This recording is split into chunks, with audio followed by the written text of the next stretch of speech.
भारत माता की, भारत माता की।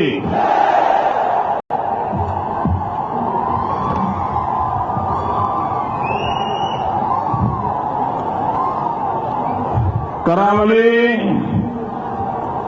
ಕರ್ನಾಟಕದ ಎಲ್ಲ ಆತ್ಮೀಯ ಬಂಧುಗಳಿಗೆ ಮೋಕೆದ नमस्कार। मंच पर विराजमान भारतीय जनता पार्टी के प्रदेश अध्यक्ष श्रीमान प्रहलाद जोशी जी, श्री अनंत कुमार, श्री येदियुरप्पा जी सदानंद जी,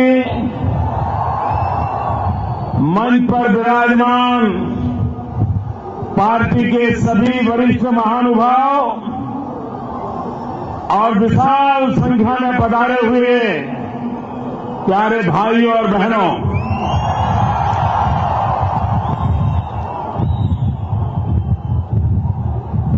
कुछ महीने पहले इसी मैदान में मैं आया था, लेकिन वक्त वक्त की बात है। उस दिन मैदान भरता नहीं था और आज मैदान में जगह नहीं है।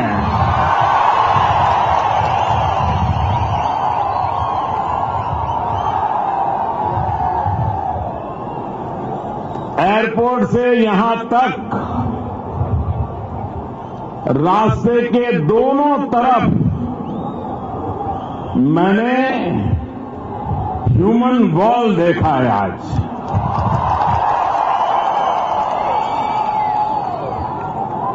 मैंगलोर के मेरे प्यारे भाइयों बहनों, आपने आज जो मुझे प्यार दिया है, आपने मुझे जीत लिया है।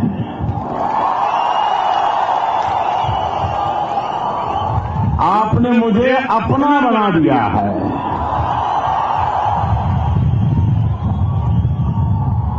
मैंगलोर के साथ और इस पूरे क्षेत्र के साथ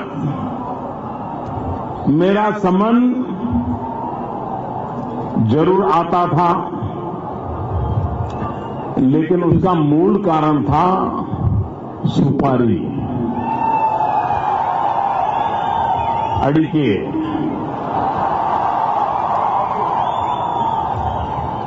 जब जब यहां किसानों पर संकट आता था, अड़िके के दाम गिर जाते थे, तो एक डेलीगेशन जरूर गुजरात आता था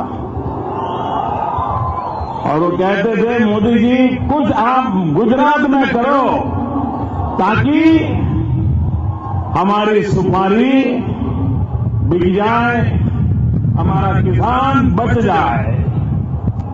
और भाइयों बहनों, यहां के भाजपा के नेता मांग करे और मैं मानूं नहीं, ये कैसे हो सकता है। और हम हर बार जो भी मदद कर सकते हैं करते रहे हैं, लेकिन भाइयों बहनों, मदद से गाड़ी कितने दिन चल सकती है। एक स्थायी सॉल्यूशन चाहिए, ऐसी नीतियां चाहिए, ऐसी व्यवस्था चाहिए ताकि मेरे यहां के किसान को हर सीजन के बाद अड़िके का क्या होगा, अड़िके का क्या होगा, किसान बचेगा कि नहीं बचेगा, यही उनको अगर टेंशन रहता है तो भाइयों बहनों, हमारा किसान कहां जाएगा। और इसलिए मैं आपको वादा करने आया हूं, भाइयों बहनों, हमारे देश में मूलभूत रूप से कृषि क्षेत्र के संबंध में कोई स्ट्रेटेजी नहीं है, कोई प्राथमिकताएं नहीं है। प्रायोरिटी किसकी हो, कैसे हो, एक राज्य एक तरफ जाता है, दूसरा राज्य दूसरे तरफ जाता है, और दिल्ली के लोग राज्यों के आंकड़े इकट्ठे करने के सिवाय कुछ करते नहीं है।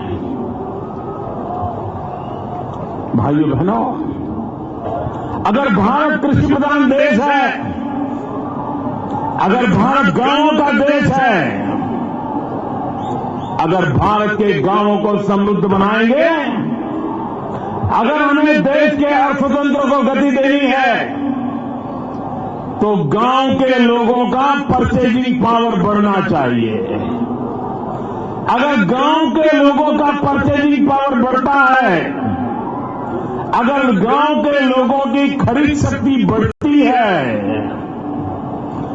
तभी इकोनॉमी तेज गति से चलती है। लेकिन गांव के व्यक्ति का परचेजिंग पावर कैसे बढ़ेगा अगर उसके जेब में पैसे ही नहीं है? तो बेचारा खरीदी क्या करेगा? और इसलिए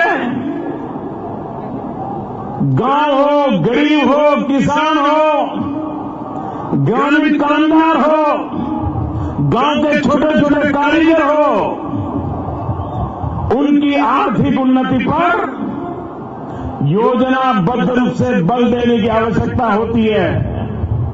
और तभी गांव खड़ा होता है, तभी गांव की खरीद शक्ति बढ़ती है, और जब गांव की खरीद शक्ति बढ़ती है, तभी तो शहर में चेतना आती है, तभी तो शहर में जान आता है, तभी तो शहर आर्थिक रूप से प्रगति कर पाता है।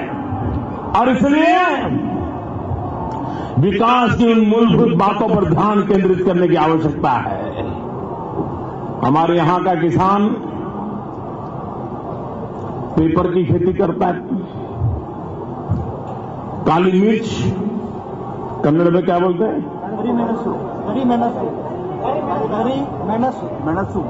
मेणतू, करी मेणतू, करी मेणसू।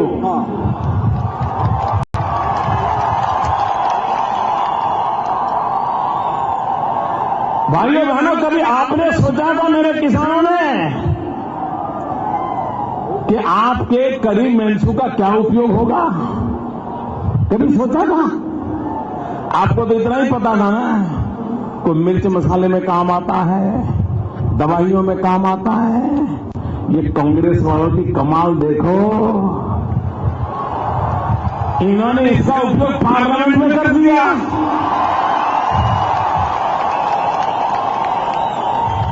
पेपर स्प्रे कर दिया,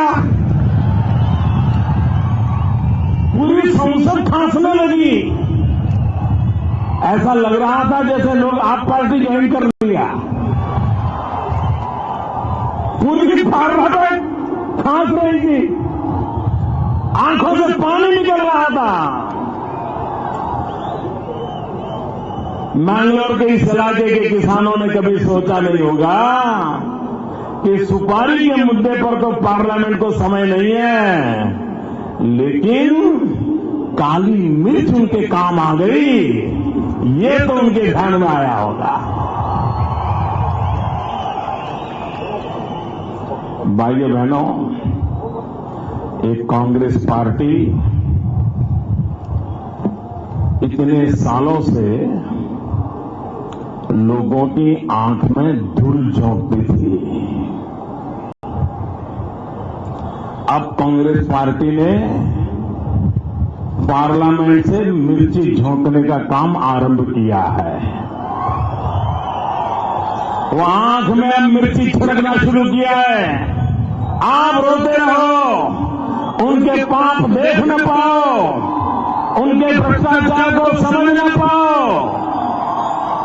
उनका कारोबार चलता रहे, इसी दिशा में भाई बहनों कांग्रेस पार्टी देश को तबाह कर चुकी है। लेकिन अगर कोई उनको ललकारता है तो उसको सहन नहीं कर पाते हैं। कोई उनका जवाब मांगता है तो जवाब देने की बात छोड़ो, उसको जेल भेजने के कारनामे करते हैं। जिस प्रकार से संस्थाओं का दुरुपयोग करते हैं, हर नेता के पीछे सीबीआई लगा देते हैं और आए दिन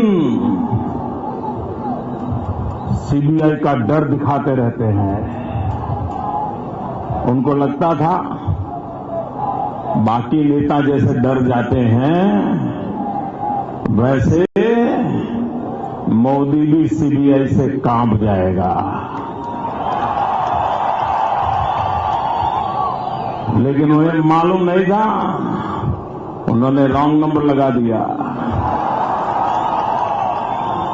लेने के देने पड़ जाएंगे, लेने के देने पड़ जाएंगे। और यहां भी अभी तो नई नई सरकार बनी है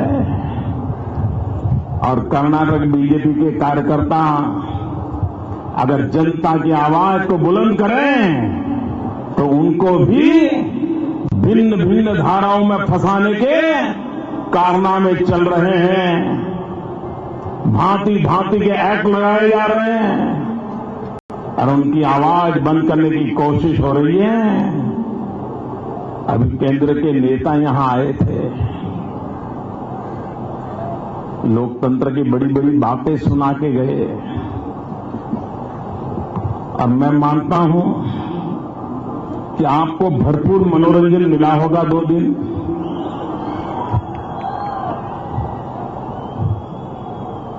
वो ये कहे कि कांग्रेस पार्टी में कोई हाई कमांड होता ही नहीं है, तो फिर कमांड कौन करता है, कहां से होता है? हिंदुस्तान की जनता के आंख में कब तक मिर्ची झोंकते रहोगे? ये जनता है, सब कुछ जानती है। आप गुमराह करने के लिए कितनी बातें क्यों न बताओ, लेकिन सामान्य मानवी भली भांति इस बातों को जानता है कि आपके कारनामे क्या है। भाइयों बहनों, कांग्रेस पार्टी में लोकतंत्र का नामो निशान नहीं है। लोकतंत्र में उनका विश्वास नहीं है। लोकतांत्रिक परंपराओं को निभाना उनके स्वभाव में नहीं है। और इसलिए भाइयों बहनों, भारत जैसे दुनिया के सबसे बड़े लोकतांत्रिक देश में अगर उसका एक प्रमुख राजनीतिक दल लोकतंत्र में विश्वास न करता हो, लोकतांत्रिक परंपराओं का निर्वहन न करता हो, डंडे के जोर पर सारी दुनिया चलाता हो,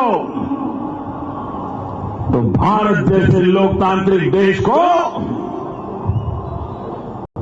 हम न कल्पना कर सके इतना खामियाजा भुगतने की नौबत आ सकती है। इसलिए भाई बहनों, कांग्रेस की झूठी बातों को समझने की आवश्यकता है। उनके नारे, उनके वादे ये गुमराह करने वाले हैं। देश की क्या हालत करके रखी है।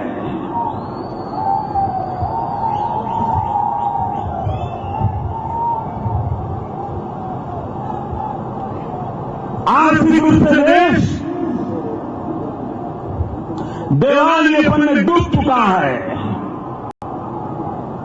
नौजवान बेरोजगार है, किसान आत्महत्या कर रहा है, माताएं बहनें अपने शील की रक्षा के लिए, आत्मसम्मान के लिए तरस रही है।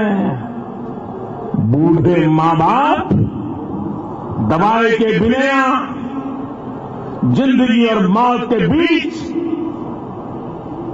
गुजारा कर रहे हैं। भाइयों बहनों, हिंदुस्तान के 60 साल के इतिहास में ऐसा दशक कभी देश ने देखा नहीं है जो ये डेकेड हमने देखा, ये दशक देखा है जिसने हिंदुस्तान को हर प्रकार से नीचे गिराया है।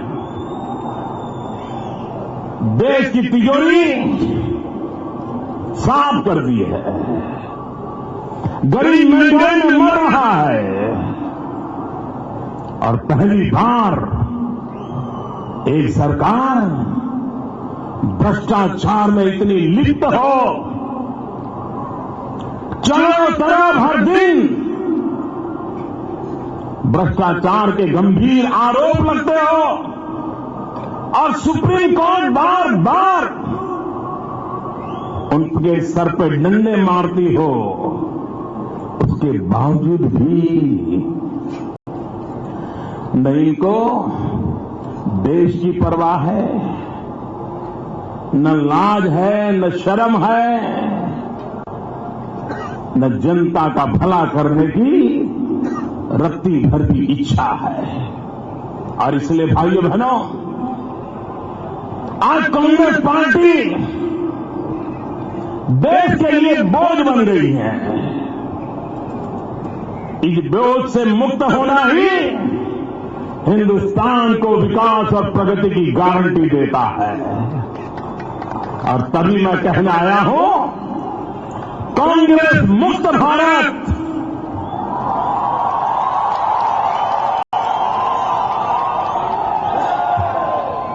ऐसा देश, 125 करोड़ का देश, न नेता है, न नीति है और न ही कोई नियत है।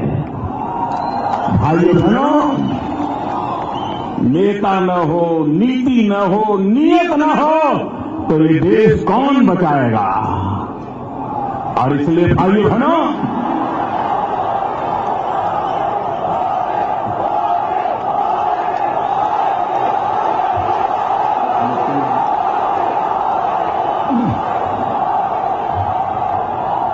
पानी पड़ा,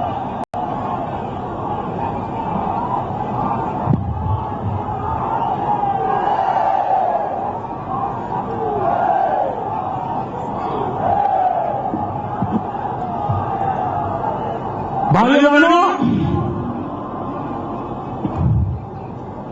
कांग्रेस पार्टी को अपनी जिम्मेवारी का निर्वाह नहीं करना है।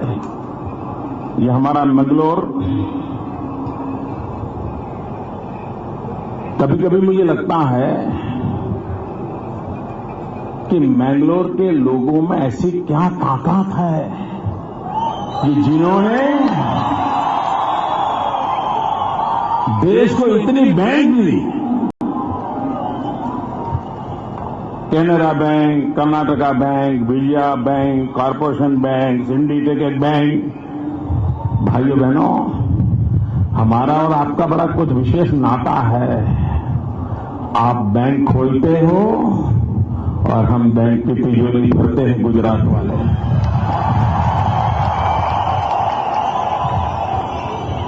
आप बैंक खोलते हो, हम खाते खोलते हैं। भाइयों बहनों, इस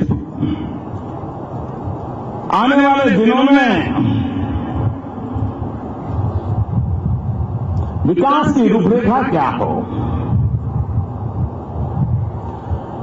दुनिया के सब देश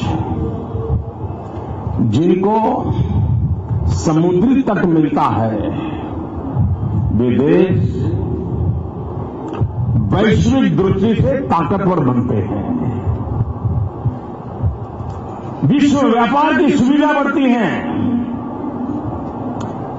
ग्लोबल एरा में पोजीशनिंग के लिए बहुत बड़ा अवसर मिलता है। लेकिन इसके लिए उन देश के चलाने वालों के पास दृष्टि होनी चाहिए। हमारे जो कोस्टल स्टेट हैं, कोस्टल डिस्ट्रिक्ट्स हैं, उनके विकास का एक विशेष मॉडल लाने की आवश्यकता है। इतने बड़े देश को एक ही चाबी से नहीं चलाया जा सकता। टेलर मेड एक ही सॉल्यूशन से इतने बड़े देश का विकास नहीं हो सकता है। और इसलिए हर राज्यों की रुचि, प्रकृति, प्रवृत्ति के अनुसार उनकी शक्ति क्या है, उनकी आवश्यकताएं क्या है, उनके सपने कैसे हैं, उनके संसाधन कैसे हैं, उन सारी बातों का अंदाज करके विकास की रणनीति तय होनी चाहिए। भाइयों बहनों, क्यों न हमारे सभी कोस्टल स्टेट उनका स्वतंत्र रूप से विकास की चर्चा क्यों न हो। अटल बिहारी वाजपेयी जी ने सागरमाला प्रोजेक्ट की कल्पना की थी। अगर वाजपेयी जी की 2004 में सरकार बनती तो सागरमाला प्रोजेक्ट के तहत हिंदुस्तान के सभी तटीय राज्यों को, कोस्टल स्टेट को, सभी बंदरों को एक साथ जोड़ करके विकास की नई अवधारणा खड़ी करते हैं। मैं जब मैंगलोर में आया हूं तब भाइयों बहनों में आपको विश्वास दिखाने आया हूं। और आप मान के चलिए, हम वादे नहीं इरादे लेकर के आए हैं। भाइयों बहनों, हम इरादे लेकर के काम करते हैं।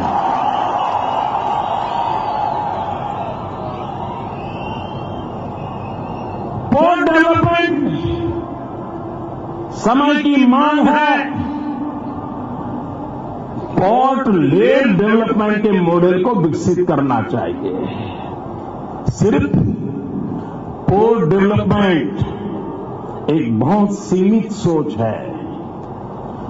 पोर्ट लेड डेवलपमेंट यही हमारे तटीय राज्यों को एक नई आर्थिक गति दे सकता है।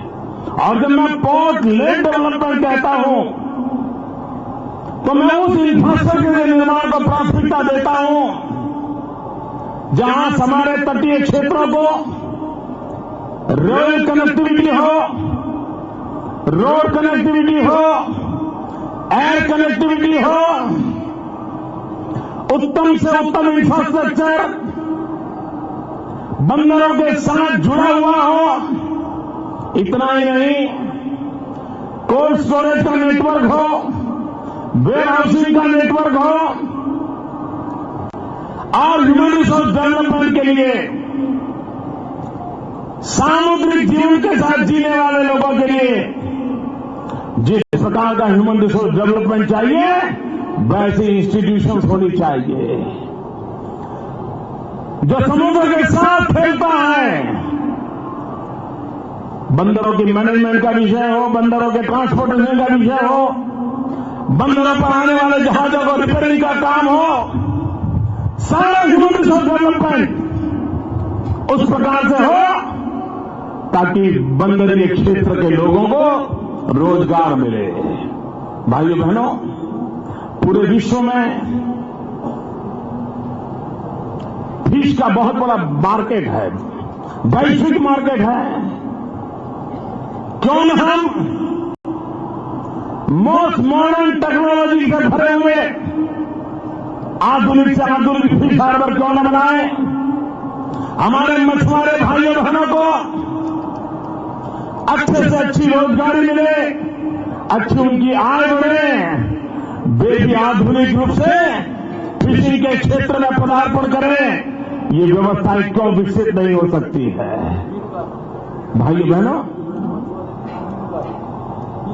मीनूगारा, यानी मछुआरे को मीनूगारा कहते हैं।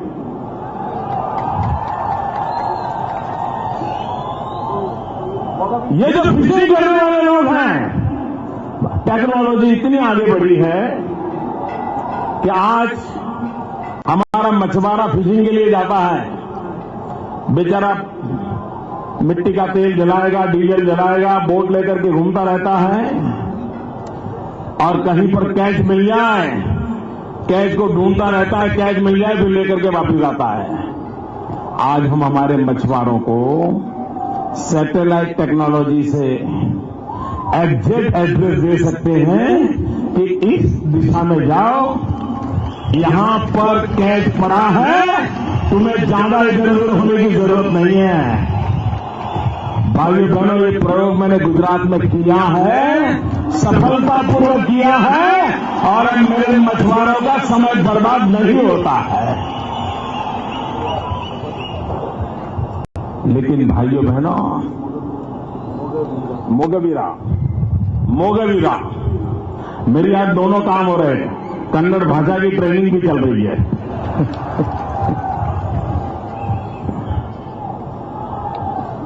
भाइयों बहनों, हमारा जो मोगवीरा है उसको एम्पावर करने के लिए हम टेक्नोलॉजी का भरपूर उपयोग कर सकते हैं।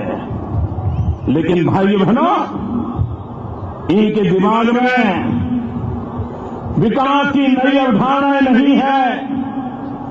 कोस्टल डेवलपमेंट के लिए एक होलिस्टिक प्लान के साथ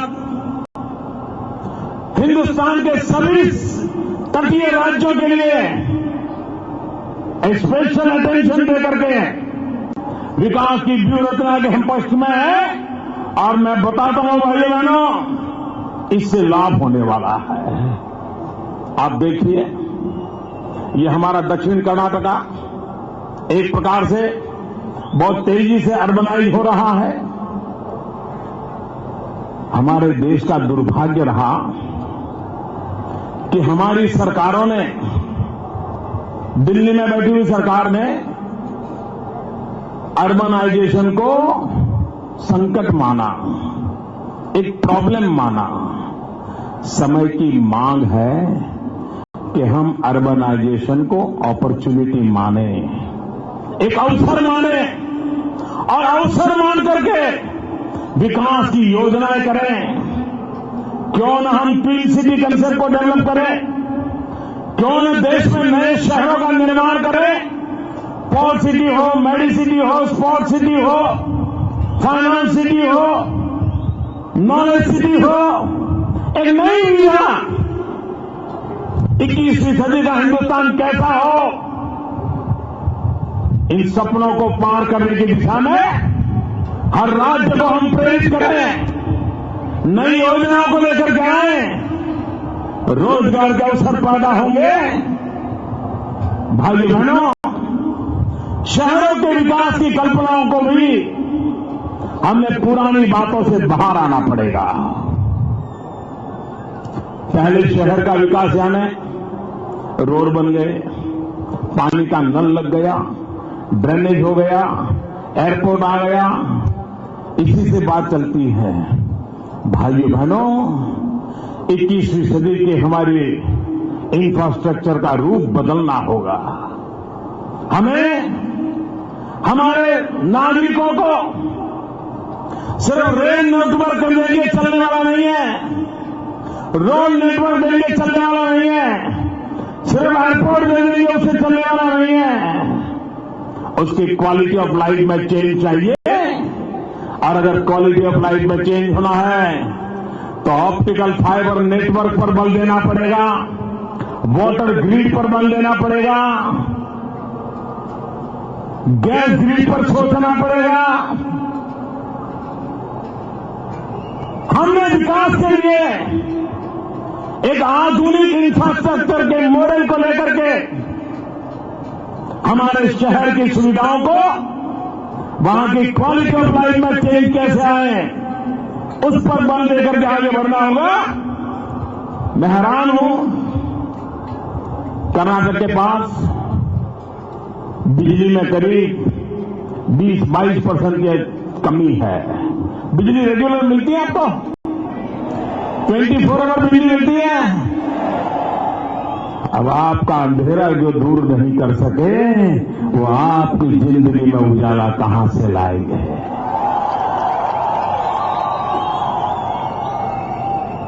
ये मुश्किल काम नहीं है मित्रों। गुजरात के पास हजारों मेगावाट बिजली एक्स्ट्रा पड़ी है हमारे पास। कर्नाटक में लेने की ताकत नहीं है, और इससे बुरा क्या, और लेने को भी तैयार हो गया है। तो भारत सरकार ने ट्रांसमिशन लाइन का नेटवर्क खड़ा नहीं किया है कि जिसके कारण जहां सरप्लस बिजली है, वहां से जहां बिजली नहीं है, वहां बिजली पहुंचा सकेंगे। भाइयों बहनों, अगर इंफ्रास्ट्रक्चर पर एक बल दिया जाए तो आज मेरे देश को अंधेरे में रहने की नौबत नहीं आएगी। उसकी आवश्यकताओं की पूर्ति हो सकती है और ये काम हो सकते हैं। और भाइयों बहनों, यही तो हमारा इरादा है, यही तो हमारा नेक इरादा है, यही तो हमारा पक्का इरादा है कि हमें बदलाव लाना है, हमें लोगों की जिंदगी में बदलाव लाना है, उनकी आवश्यकताओं की पूर्ति हो, उस पर बल दे करके हम नई नई ऊंचाइयों को पार करना चाहते हैं। भाइयों बहनों, हमारा कर्नाटका आईटी को लेकर के सारे दुनिया में मशहूर हुआ। हमारे 18, 20 साल, 22 साल, 25 साल के नौजवानों ने उंगलियों पर दुनिया को नचाने की ताकत पैदा कर दी। कंप्यूटर पर उंगलियां घुमाते हैं, पूरा विश्व नाचने लग जाए, ये सामर्थ्य हमारे नौजवानों में है। एक जमाना था हम लोग माउस चरमर थे, हम स्नेक चरमर थे, आज हम माउस चरमर बन गए। कंप्यूटर का माउस चलाते हैं, दुनिया को डुलाते हैं, ये ताकत हमने पैदा की। लेकिन भाइयों बहनों, ये सोचने की आवश्यकता है, हम दुनिया की तुलना में कहां खड़े हैं। आप देखिए, आईटी में हमारी इतनी ताकत थी, लेकिन सही नीतियों के अभाव में, सही सोच के अभाव में, रिसर्च एंड डेवलपमेंट के लिए जो बल देना चाहिए वो हमारी प्राथमिकता नहीं होने के कारण आईटी सेक्टर में एक ठहराव आ गया, स्टेगनेंसी आ गई। एक प्रकार से हम लो एंड में ही टिके हुए हैं। रोजगार मिल जाता है, कमाई कर लेते, चलता है।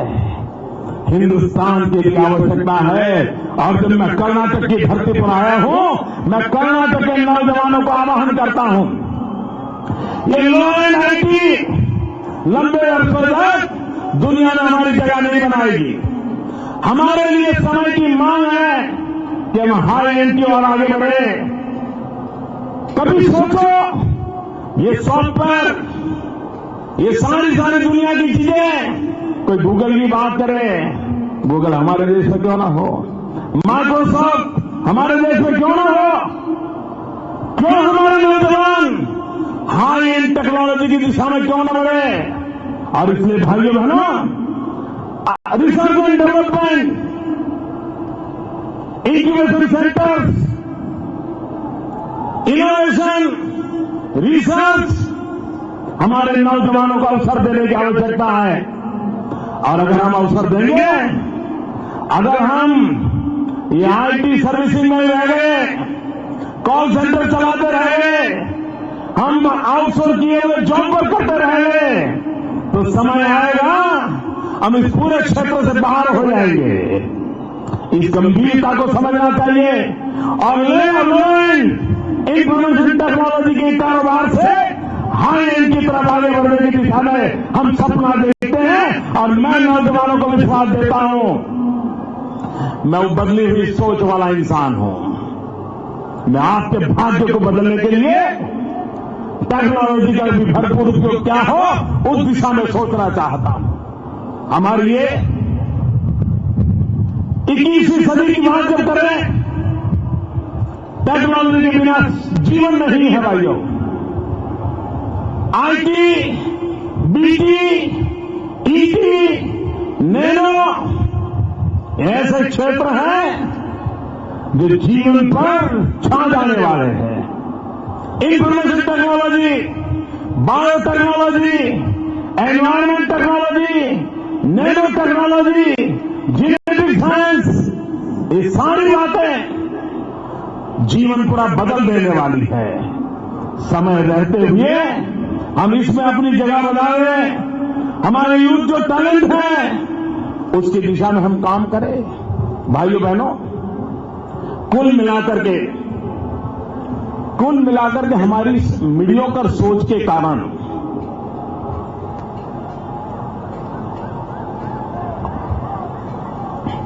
कुल मिलाके हमारी मीडियोकर सोच के कारण हमारी हर चीज में हम लीड नहीं कर पा रहे हैं। अब देखिए, हमारा देश विदेशों से कच्चा डायमंड लाता है, डायमंड कटिंग एंड पॉलिशिंग करते हैं और फिर हम वापिस बेचते हैं। हम टैलेंट एक्सपोर्ट नहीं करते हैं, हम लेबर एक्सपोर्ट करते हैं। जब तक हम लेबर प्लस टैलेंट को एक्सपोर्ट नहीं करते, तब तक हम वैल्यू एडिशन करके दुनिया के हम ज्यादा कमाई नहीं कर सकते। और इसलिए भाइयों बहनों, भारत सरकार की नीतियां क्या होनी चाहिए? क्या हमने सिर्फ डायमंड का कटिंग और पॉलिशिंग मजदूरी करते रहना है कि हम ज्वेलरी की दुनिया में अपना डंडा जमाएं, हम जेम्स एंड ज्वेलरी में अपनी जगह बनाएं, हमारे नौजवानों के कौशल्य का उपयोग करें और दुनिया में जेम्स एंड ज्वेलरी के मार्केट को कब्जा करें? ये सिर्फ कटिंग और पॉलिशिंग की मजदूरी वहां पर अटकने से दुनिया चलने वाली नहीं है। और इसलिए मैं कहता हूं कि लो एंड सोच है, उसको हाई एंड एक्टिविटी की तरफ ले जाने की जरूरत है। भाइयों बहनों, टूरिज्म एक महत्वपूर्ण क्षेत्र है। इतना बड़ा देश, विविधताओं से भरा हुआ देश, दुनिया का कोई टूरिस्ट आए, एक डिस्ट्रिक्ट में जाए ना तो महीने भर देखता ही रह जाएगा, फिर भी देखना पूरा नहीं होगा, इतनी ताकत हमारे पास पड़ी है। लेकिन हमने देखा है हिंदुस्तान में टूरिस्ट कौन आता है? लो कॉस्ट टूरिस्ट आता है, हाई बल्क टूरिस्ट आता है। संख्या में तो ज्यादा आते हैं, लेकिन रुपये खर्चने की ताकत नहीं होती है। ऑटो रिक्शा में जाने की हिम्मत नहीं है, वो पैदल रिक्शा पे चला जाता है, रुपये खर्च नहीं करता है। अगर हम हमारे टूरिज्म को अगर उस ऊंचाई पर ले जाने पर सोचें कि हम ये low cost tourist, high bulk tourist, उसके बजाय ये चलता रहे, इसको बंद करने की आवश्यकता नहीं है। लेकिन हम हिंदुस्तान में हाई कॉस्ट टूरिस्ट को कैसे लाएं? दुनिया के समृद्धि वाले लोग हिंदुस्तान देखने के लिए प्रेरित कैसे हो? उनको लाने के लिए हमारे क्या इंफ्रास्ट्रक्चर हो, हमारा अप्रोच क्या हो? ये बदलाव लाने की आवश्यकता है। अब तभी जाकर के हम सच्चे अर्थ में टूरिज्म सेक्टर में भी दुनिया में अपना नाम कमा सकते हैं। भाइयों बहनों, हम कॉटन ग्रोवर कंट्री है, एक प्रकार से हम कॉटन प्रोडक्ट करते हैं। टेक्सटाइल की दुनिया में हिंदुस्तान का नाम हुआ करता था। ढाका का मलमल एक जमाने में जब भारत एक था, विश्व में उसकी गिनती होती थी। लेकिन भाइयों बहनों, क्या कारण है कि रेडीमेड गारमेंट में छोटे छोटे देश, कोरिया हो, ताइवान हो, बांग्लादेश हो, छोटे छोटे देश हमसे आगे निकल गए। पूरे विश्व में रेडीमेड गारमेंट का मार्केट पड़ा हुआ है, लेकिन हम उस दिशा में कुछ कर नहीं पा रहे हैं। क्यों? हमारी सारी सोच वो मीडियोकर होने के कारण। हम छोटे छोटे कपड़े बना लेते, थोड़ा बहुत बिक गया। क्यों न हमारा देश zero defect manufacturing, global market हमारा एस्पिरेशन, इस मिजाज से अगर हम उस दिशा में चले तो हम आर्थिक रूप से भी एक बहुत बड़ा बदलाव और रेडीमेड गारमेंट का क्षेत्र ऐसा है, टूरिज्म का क्षेत्र ऐसा है कि जिसमें गरीब से गरीब व्यक्ति को रोजगार मिलता है। गरीब से गरीब व्यक्ति उस काम को कर सकता है। लेकिन हमारी ये मीडियोकर सोच में एक नई ऊंचाई पर देश को ले जाने के लिए जिस ताकत के साथ आगे बढ़ना चाहिए, बढ़ने का प्रयास नहीं किया है। भाइयों बहनों, देश का नौजवान बेरोजगार है। हमारे देश को नौजवान को रोजगार मिलना चाहिए, नहीं मिलना चाहिए? भाइयों बहनों, मेरे एक सवाल का जवाब देंगे आप? जरा पूरी ताकत से बोलो तो मैं पूछूं। जवाब देंगे? सबके सब जवाब देंगे? 2009 के पार्लियामेंट में इलेक्शन में कांग्रेस पार्टी ने हर परिवार से एक व्यक्ति को रोजगार देने का वादा किया था। मैं आपसे पूछना चाहता हूं, रोजगार मिला? जरा पूरी ताकत से बोलो ना, रोजगार मिला? रोजगार मिला? ये कांग्रेस ने वादा खिलाफी की गई। ये उनके नेता यहां आए थे, उनको जवाब देना चाहिए कि नहीं देना चाहिए? जवाब दिया? वो इतने अहंकार में भरे पड़े हैं कि वो जनता को जवाब देने के लिए तैयार नहीं है। मित्रों, उन्होंने वादा किया था कि दिल्ली में उनकी सरकार बनेगी, हिंदुस्तान के हर परिवार से नौजवान को रोजगार देंगे। लेकिन वो वादा निभाया नहीं। इतना ही नहीं भाइयों बहनों, जब एनडीए की सरकार थी, भाजपा जी का नेतृत्व था, 6 साल के भीतर 6 करोड़ 27 लाख लोगों को देश को रोजगार मिला था। 6 करोड़ 27 लाख लोगों को रोजगार देने का काम किया था। और ये यूपीए सरकार आई, उसने क्या किया? 2009 से 2014 तक उन्होंने सिर्फ 27 लाख लोगों को रोजगार दिया है। 27 लाख लोगों को। भाइयों बहनों, देश के नौजवान को अगर रोजगार नहीं मिलेगा तो जाएगा कहां? अगर हिंदुस्तान को हमें आगे बढ़ाना है तो हमारा ध्यान हमारे नौजवान पर केंद्रित करना होगा। हमारे नौजवान को रोजगार मिले, ये हमारी प्राथमिकता होनी चाहिए। हिंदुस्तान के 65% नौजवान 35 से कम आयु के हैं। दुनिया का ये सबसे नौजवान देश है। ये करोड़ों करोड़ों नौजवानों के हाथ में अगर हुनर दिया जाए, उनको अवसर दिया जाए, तो हिंदुस्तान का भविष्य बदल सकते हैं हमारे नौजवान। और इसके लिए स्किल डेवलपमेंट पर बल देना चाहिए। दिल्ली सरकार स्किल डेवलपमेंट की बातें करती है, 10 साल हो गए स्किल डेवलपमेंट का उनके पास कोई मॉडल नहीं है, कोई इनिशिएटिव नहीं है, कोई योजना नहीं है। अगर हमारे नौजवानों के पास हुनर नहीं होगा तो रोजी रोटी कहां से कमाएगा? और इसलिए भाइयों बहनों, अगर हमें देश को आगे बढ़ाना है तो हमारे लिए स्किल डेवलपमेंट के मिशन को लेकर के आगे बढ़ना है। भाइयों बहनों, कांग्रेस पार्टी भ्रष्टाचार में डूबी हुई है। हिंदुस्तान में सुप्रीम कोर्ट ने किसी एक सरकार को इतनी बार लताड़ा नहीं होगा जितनी बार सुप्रीम कोर्ट ने ये दिल्ली की और सरकार को और कांग्रेस की सरकारों को लताड़ा है। आए दिन दिल्ली सरकार को सुप्रीम कोर्ट से डरना पड़ता है। किसी न किसी भ्रष्टाचार के काम में दिल्ली सरकार के लोग डूबे हुए हैं। भाइयों बहनों, इस देश को भ्रष्टाचार से मुक्त किया जा सकता है। और ये कांग्रेस पार्टी के नेता, ये कांग्रेस पार्टी भ्रष्टाचार की जननी है। जब तक हम कांग्रेस से मुक्ति नहीं पाते, भ्रष्टाचार से मुक्ति नहीं मिलेगी। और इसलिए भाइयों बहनों, आज मैं आपसे अनुरोध करने आया हूं,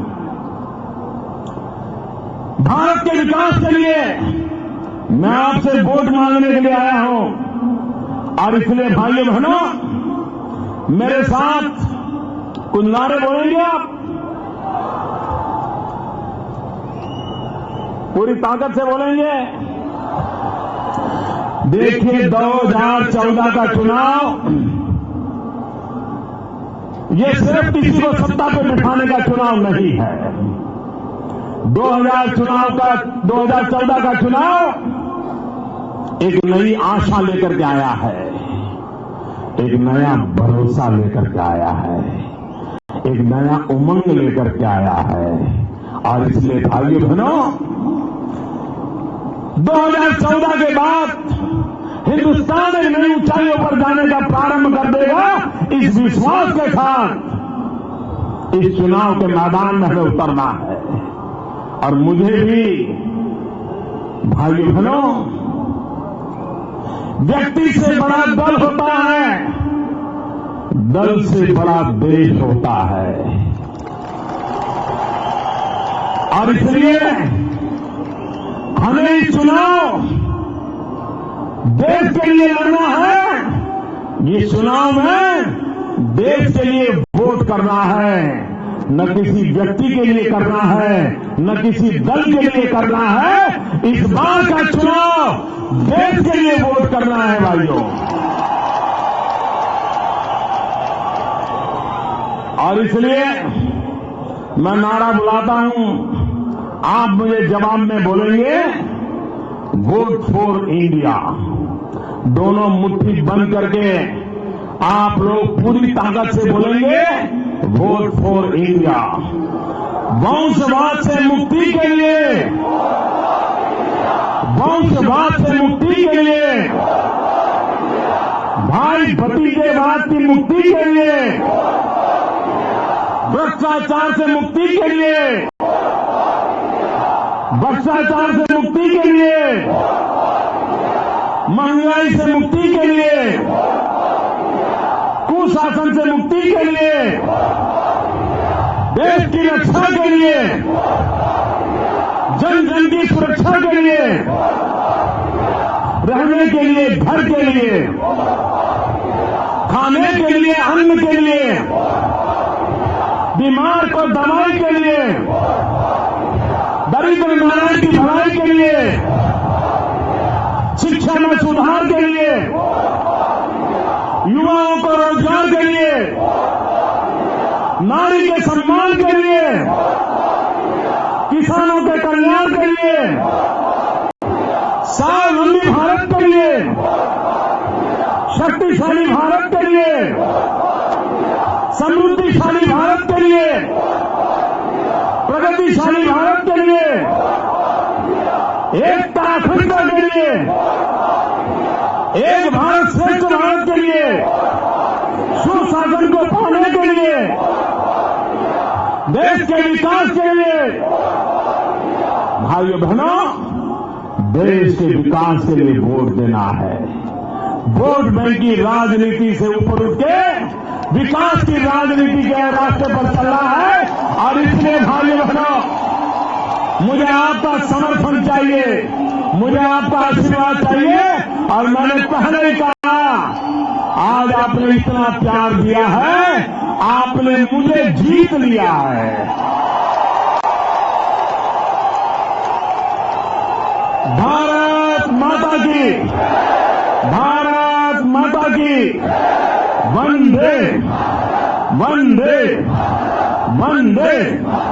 दो मुट्ठी बंद करके पूरी ताकत से बोलो भाइयों, वंदे वंदे वंदे वंदे वंदे। ಸನ್ಮಾನ್ಯ ಮೋದಿಜಿಯವರಿಗೆ ಧನ್ಯವಾದಗಳು. ಸನ್ಮಾನ್ಯ ಮೋದಿಜಿಯವರು बोलो भारत माता की, बोलो भारत माता की, हर हर मोदी, हर हर मोदी, बोलो भारत माता की। ಸನ್ಮಾನ್ಯ ಮೋದಿಜಿಯವರು ಈ ವೇದಿಕೆಯನ್ನು ಬಿಟ್ಟು ತೆರಳುವವರೆಗೆ ತಾವು ತಮ್ಮ ತಮ್ಮ ಸ್ಥಳವನ್ನು ಬಿಟ್ಟು ತೆರಳಬಾರದಾಗಿ ವಿನಂತಿಯನ್ನು ಮಾಡಿಕೊಳ್ತಾ ಇದ್ದೇವೆ. ಇದೀಗ ಕಾರ್ಯಕ್ರಮದ ವಂದನಾ ಅರ್ಪಣೆ ಜಿಲ್ಲಾ ಪ್ರಧಾನ ಕಾರ್ಯದರ್ಶಿ ಸಂಜೀವ್ ಮಠದವರಿಗರಿಂದ ಮೊನ್ನೆ ಲಿಸ್ಟ್ ಮಾಡಿದ್ದಾರೆ ಅವ್ರಿಗೆ ಕೆಲಸ. ದಯವಿಟ್ಟು ತೆರಳುವಾಗ ಕೂಡ ಮೈದಾನ ಬಿಟ್ಟು ತೆರಳುವಾಗ ಕೂಡ ಸಾವಕಾಶವಾಗಿ ತಾವುಗಳು ನಿಧಾನವಾಗಿ ತೆರಳಬೇಕಾಗಿ ವಿನಂತಿಯನ್ನು ಮಾಡಿಕೊಳ್ತಾ ಇದ್ದೇವೆ. ಇದೀಗ ಧನ್ಯವಾದ ಶ್ರೀ ಸಂಜೀವ್ ಮಠದವರಿಗರಿಂದ.